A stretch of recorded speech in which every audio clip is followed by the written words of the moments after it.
O golpe de 1930. A revolução que nunca foi revolução. O golpe que vestiram de revolução. O ano era 1930. O Brasil parecia seguir em frente sob a batuta das oligarquias que se revezavam no poder. A política do café com leite, acordo informal entre São Paulo e Minas Gerais, garantia que presidentes fossem eleitos por consenso, mais do que por voto. Enquanto o povo assistia à política de longe, as elites se alimentavam no corrente. Tudo era previsível, até deixar de ser. No dia 1º de março, as eleições presidenciais foram realizadas em um clima tenso. Júlio Prestes, apoiado por Washington Luiz e pelas forças paulistas, saiu vencedor. Mas a vitória acendeu um pavio. Do outro lado estava Getúlio Vargas, ex-ministro da Fazenda e então governador do Rio Grande do Sul, que disputava como opositor da máquina oligárquica. Derrotado nas urnas, Vargas não aceitou a derrota como um fim. Em vez disso, começou a articular o que a história oficial chamaria de Revolução de 1930, mas que, para muitos, foi apenas um golpe de Estado bem disfarçado.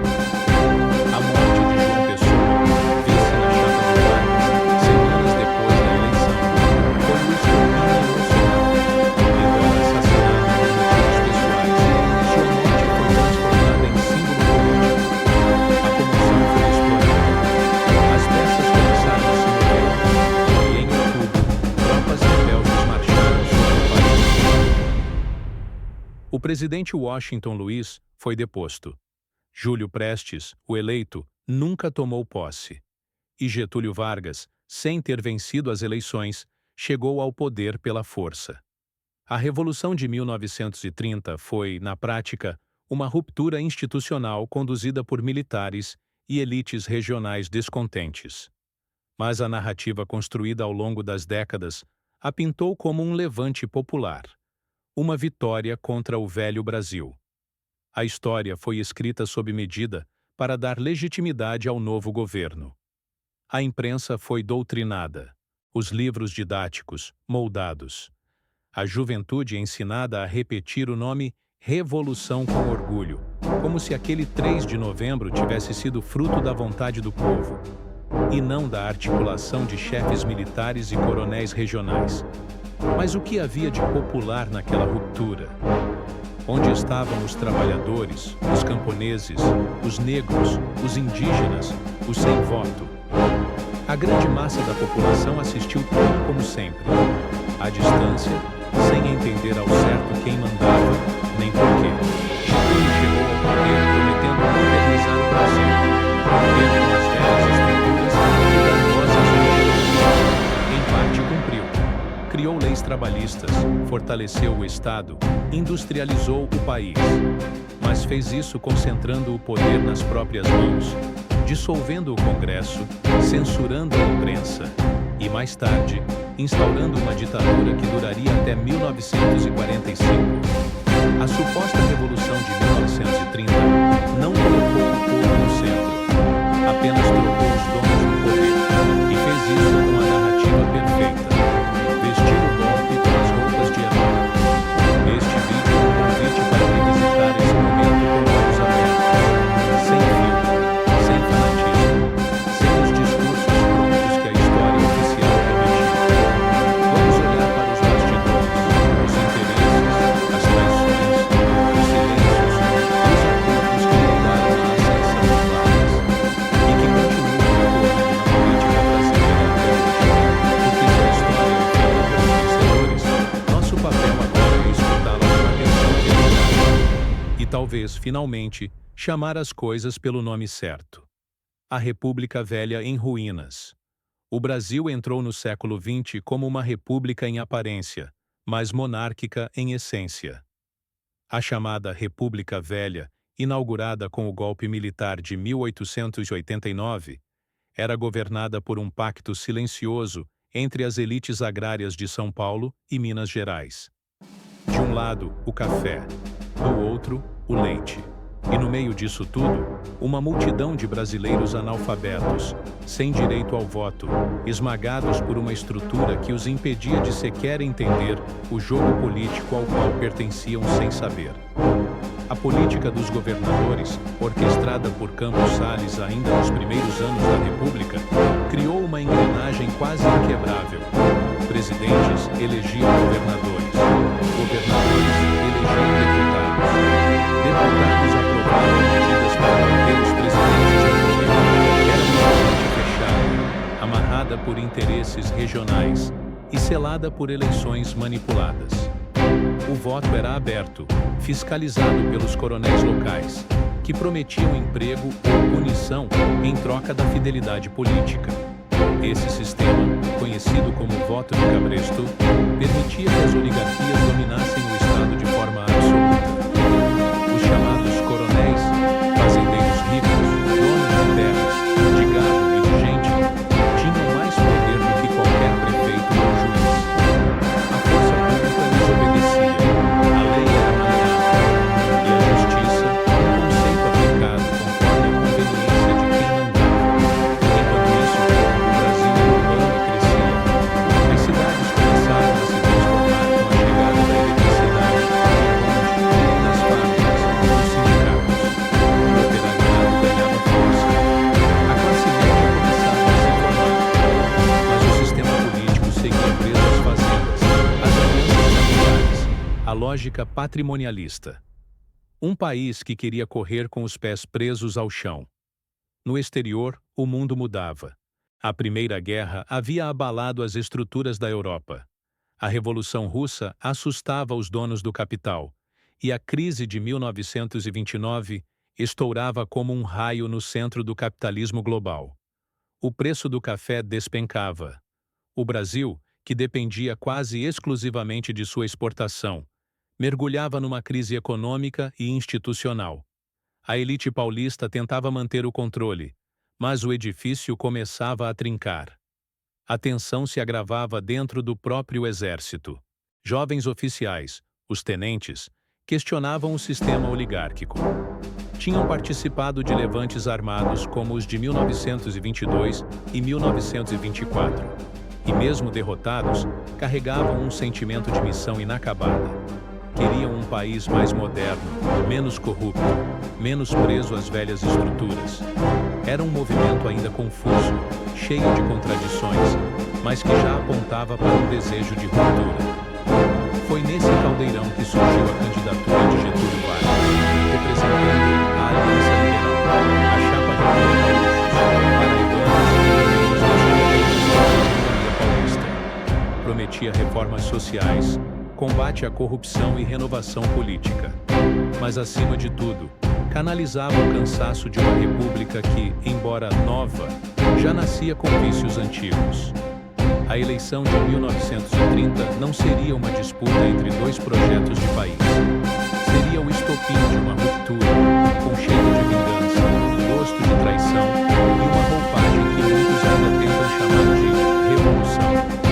A farsa da eleição de 1930. A eleição presidencial de 1930 é lembrada por muitos como o marco de uma mudança de rumos no Brasil.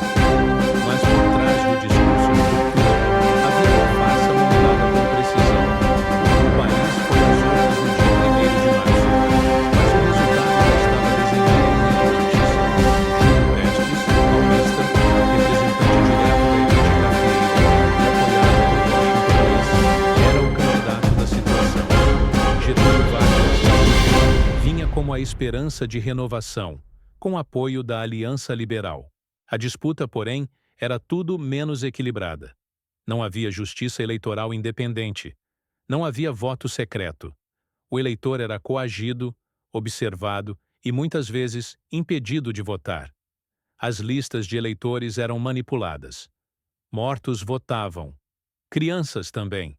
Em regiões controladas por coronéis, o resultado já vinha pronto das urnas, não pelos votos, mas pelos acordos prévios.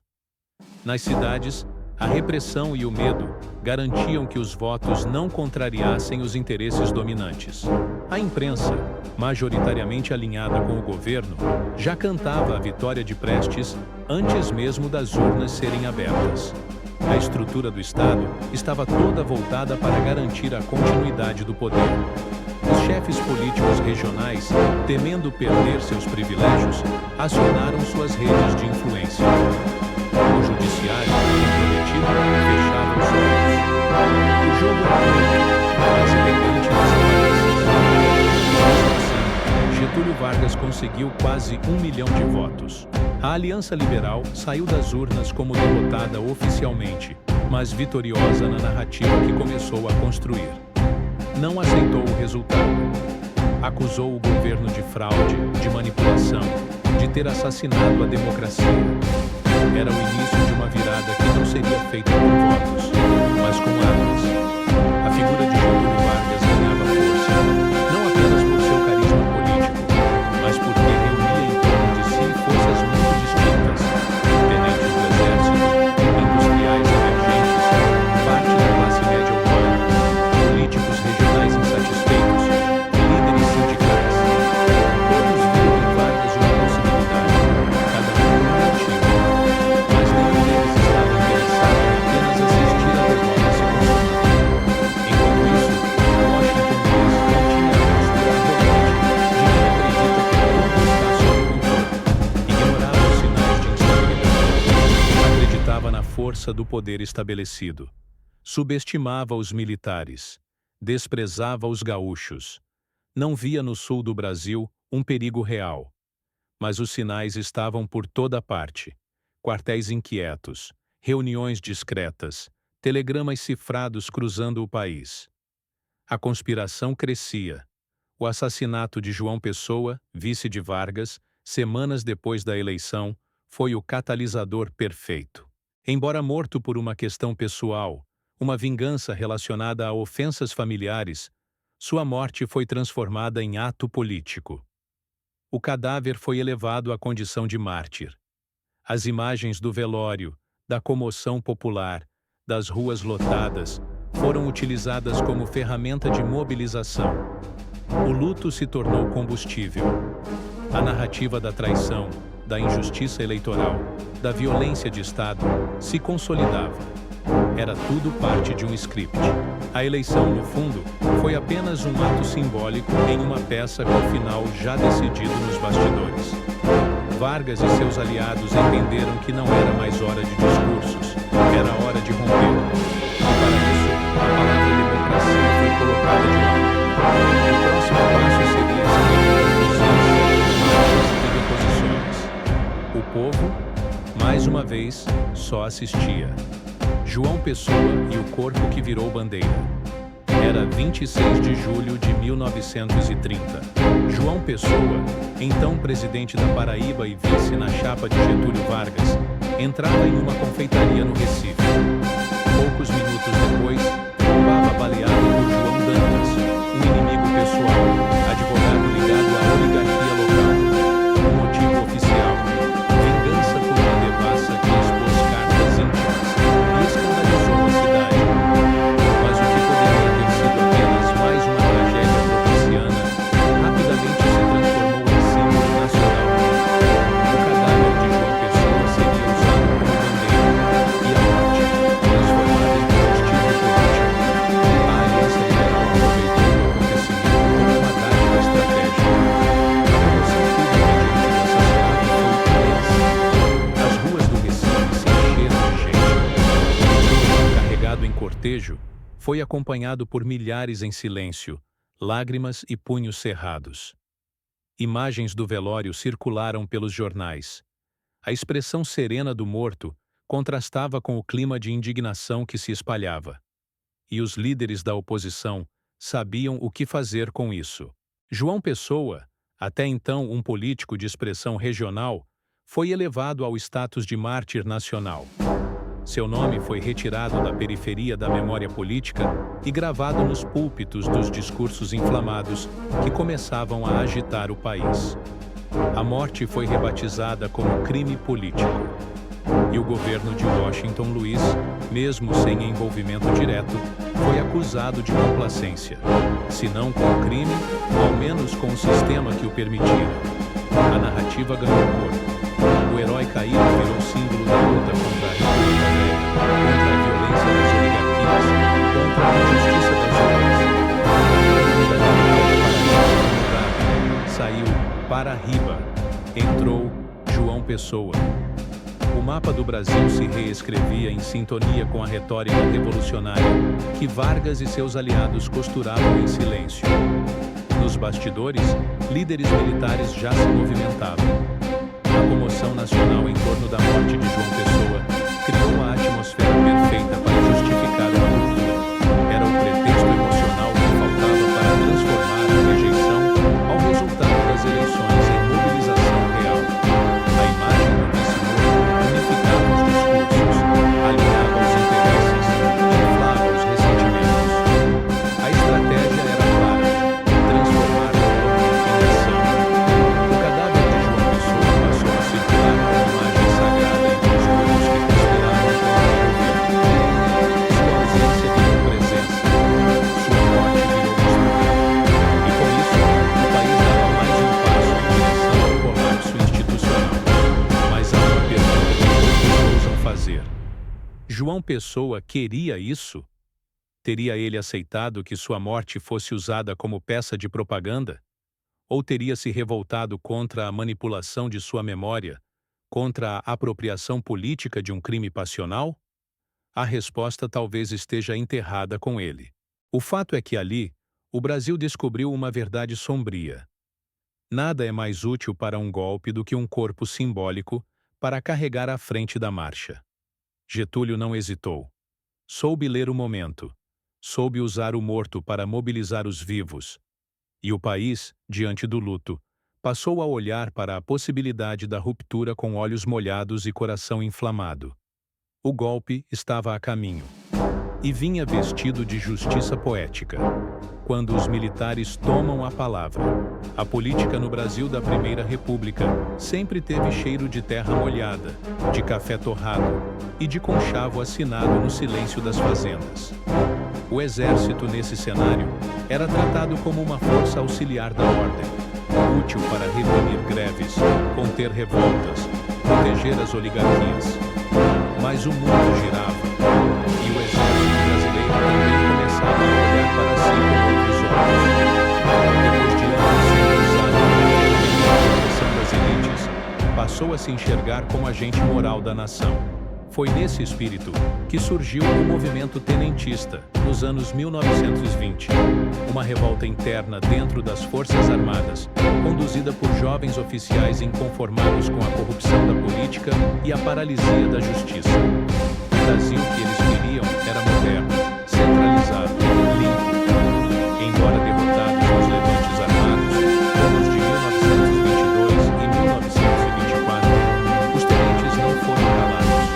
Foram para a clandestinidade, para o exílio, para o interior das casernas, mas carregaram consigo uma ideia fixa, a de que o exército era o único instrumento legítimo para refundar o país. Em 1930, a Aliança Liberal viu neles uma oportunidade, e os tenentes viram as armas do atalho. O pacto estava selado, mesmo que não dito. Vargas precisava de força para defender Washington. Os tenentes precisavam de Paulo para tomar o protagonismo político.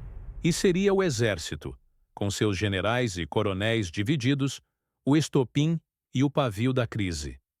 Quando a insatisfação política transbordou para os quartéis, não houve mais como conter. Generais como Tasso Fragoso e Mena Barreto, no Rio de Janeiro, sabiam que a deposição do presidente era inevitável. E mesmo entre os militares de alta patente, antes fiéis ao regime, o sentimento de rompimento ganhava terreno. O apoio à legalidade ruía diante do medo de uma guerra civil. E quando esse medo entra no salão, a Constituição costuma sair pela porta dos fundos. Em outubro, a conspiração já estava escancarada. Oficiais faziam reuniões paralelas. Os telegramas cruzavam os estados carregando códigos, ordens veladas, acenos de rompimento. E então, o impensável aconteceu. No dia 24, os próprios generais do Rio depuseram Washington Luiz. O presidente legal, eleito e em exercício, foi preso no Palácio Guanabara. Nenhuma bala, nenhum confronto. Um golpe dentro do golpe, silencioso, cirúrgico. Enquanto isso, Vargas ainda marchava do sul com suas tropas. Não foi ele que tomou o poder, foi chamado para ocupar. Os militares o convidaram para liderar uma junta provisória. A legalidade fora cumprida por dentro, e o exército, mais uma vez, decidiu o rumo do país. Só que agora, se via como protagonista. Já não era ferramenta das elites, era condutor do Estado. Esse momento marcou o início de um novo ciclo na história política brasileira, o do intervencionismo militar legitimado. Toda vez que o país pareceu perdido, setores das Forças Armadas se sentiram autorizados a salvar a pátria, colocando a Constituição em segundo plano. Foi assim em 1930. Seria assim em 1964. O que muitos chamaram de revolução nasceu de uma lógica de quartel. Não foi um levante popular. Foi um reposicionamento estratégico do poder. E Vargas, embora não vestisse farda, soube marchar no ritmo dos generais. A história diria que o povo derrubou o velho regime. Mas as botas, sempre elas, falaram primeiro. A marcha de Vargas. O golpe se disfarça de revolução. Enquanto o presidente Washington Luiz era deposto sem resistência no Rio de Janeiro, Getúlio Vargas ainda marchava com suas tropas a partir do sul. O gesto simbólico era tão importante quanto a chegada ao poder. Vargas não precisava mais tomar Brasília de assalto. Precisava ser visto como aquele que vinha libertar o país das garras da velha república. Ele encarnava a imagem do líder popular, do caudilho moderno, do homem que carregava nas botas o nome da A foi cuidadosamente construída para parecer um movimento inevitável, quase místico. Em cada cidade por onde passava, Vargas era recebido por multidões ensaiadas, por discursos inflamados, por bandeiras tremulando ao vento. A imprensa oposicionista tratava-o como salvador. Os jornais alinhados ao novo regime repetiam sem parar: o Brasil estava vivendo uma revolução. Mas a palavra golpe nunca era dita. Na prática, não houve confronto entre exércitos. Os governadores foram substituídos, os poderes locais dissolvidos, os desafetos silenciados, como sob uma aula de legitimidade construída às pressas. A legalidade não importava mais, bastava parecer o povo queria. Confuso, sem saber em quem confiar, aceitou a narrativa que lhe foi oferecida, a de que um novo tempo começava. A primeira medida simbólica foi a suspensão da Constituição de 1991. Era o fim de qualquer dúvida. Vargas não tomava posse como presidente eleito, mas como chefe de um governo provisório. Nomeou interventores nos estados. Dissolveu o Congresso. Assumiu poderes absolutos sob o pretexto da reconstrução nacional. Tudo com um discurso messiânico de renovação. Em vez de uma revolução popular, com participação ativa das massas, o que se via era uma substituição de elites. Os coronéis do café foram afastados. Em seus lugares, militares e burocratas aliados ao novo governo. Os velhos donos do poder foram retirados do palco, mas não da plateia. Muitos deles voltariam ao governo com novas roupas, sob outras bandeiras. A estrutura não foi rompida, foi remodelada. E Vargas, hábil como poucos, soube distribuir promessas. Para os tenentes, a esperança de reformas. Para os empresários, a promessa de trabalho. Para os trabalhadores, a ilusão de representação. A todos, ofereceu algo. E enquanto cada grupo via no novo governo aquilo que desejava, Vargas consolidava o verdadeiro plano: centralizar o poder e governar sem oposição. O golpe foi maquiado com retórica heróica. Os livros escolares falariam da Revolução de 1930 como se fosse uma vitória da justiça. A imagem do povo nas ruas foi construída mais nas fotografias do que na realidade. O Brasil, naquele momento, não foi conduzido por uma multidão insurgente, mas por acordos, ressentimentos e articulações silenciosas entre militares, políticos regionais e uma imprensa dócil. O mito estava criado, e todo mito precisa de memória. Getúlio vestiu a capa com perfeição. O problema é que, quando um líder chega ao poder através de uma batalha, ele raramente aprende a governar pela estrada longa da democracia. O Brasil não entrava numa nova era, apenas mudava de guarda. E o povo, mais uma vez, assistia do lado de fora do palácio. O poder nas mãos erradas. A consolidação da farsa. A história oficial diria que, em 3 de novembro de 1930, o Brasil se libertou das amarras do passado, mas na prática, o país apenas mergulhou num novo ciclo de autoritarismo, agora sob um rosto carismático, disciplinado e estrategicamente calculista: Getúlio Vargas. Logo nos primeiros dias do governo provisório, ficou claro que o discurso de ruptura escondia um projeto de poder centralizador. Vargas dissolveu o Congresso Nacional, destituiu os governadores e nomeou interventores federais, quase todos militares ou figuras de sua absoluta confiança. A estrutura federativa foi desmontada. A política dos estados passou a ser conduzida a partir do Catete, sede do governo federal. E assim, o Brasil se tornava, pela primeira vez desde o Império, um país efetivamente comandado de cima para baixo. O problema não era apenas o método, era o silêncio da imprensa, amordaçada por novos decretos, o silêncio paralisado, o silêncio dos opositores, perseguidos ou cooptados. A promessa de modernização, que servira como bandeira para o golpe, começou a se realizar, mas ao preço da liberdade. A máquina do Estado crescia, mas o espaço de crítica encolhia. Nos bastidores, Vargas organizava sua base de apoio. Criou ministérios técnicos, fortaleceu os órgãos de propaganda, estreitou laços com os industriais. Ao mesmo tempo, buscava controlar os sindicatos, não para fortalecê-los, mas para domesticá-los. O trabalhismo, tão associado ao seu nome, nascia mais como um instrumento de controle social do que como expressão da luta operária. Enquanto isso, os tenentes, muitos deles fundamentais para a chegada de Vargas ao poder, começavam a perceber que tinham sido usados. Alguns foram agraciados com cargos de prestígio, mas a maioria foi empurrada para as margens. Os sonhos revolucionários dos anos 1920 se dissolviam diante da realpolitik getulista. A velha prática de sacrificar os idealistas em nome da governabilidade se repetia, agora sob novas cores.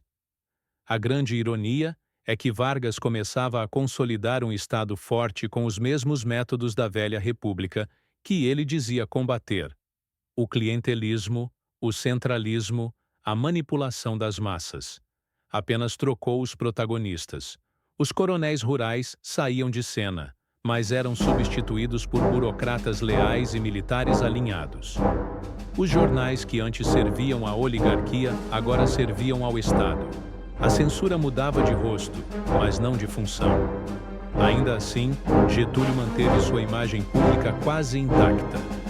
Com uma fala calma, um estilo austero e um talento nato para a construção de mitos, ele se apresentava como o pai dos pobres, o homem que conhecia o Brasil real.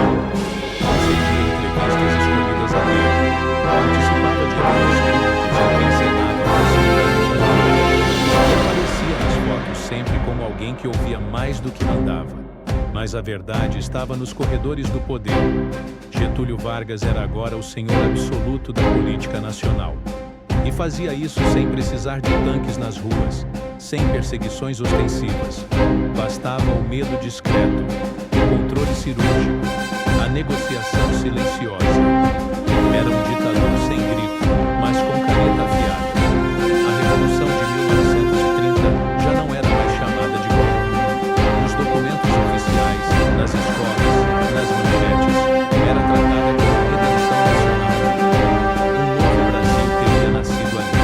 Mas se olharmos com atenção, veremos que o país que emergiu daquele processo era tão desigual, autoritário e excludente quanto o anterior, apenas com um líder mais astuto e corrupto. E quando a mentira é repetida tempo bastante, ela deixa de ser mentira. A farsa se consolidava. O Brasil entrava num labirinto do qual cada um tenta sair. O golpe invisível que ainda nos molda.